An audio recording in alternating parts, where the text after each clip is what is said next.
Tonight, more than 24 people are still trying to rebuild their lives after a massive fire burned their apartment building in the Ponce Highland neighborhood. Yeah, Atlanta Fire tells us the cause of that fire is still under investigation. And 11 Alive's Erica Murphy checked in today with some of those people who lost their homes and the neighbors who are working to help them.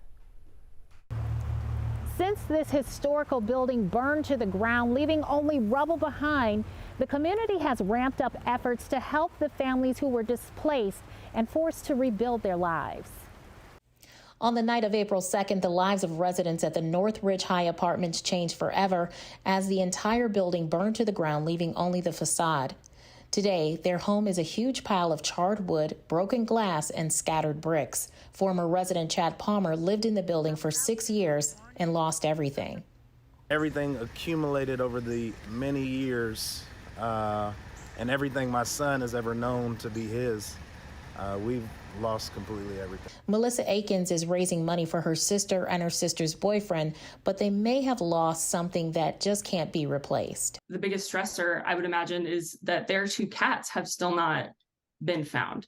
Because everything happened so quickly that they weren't able to grab the cats in time.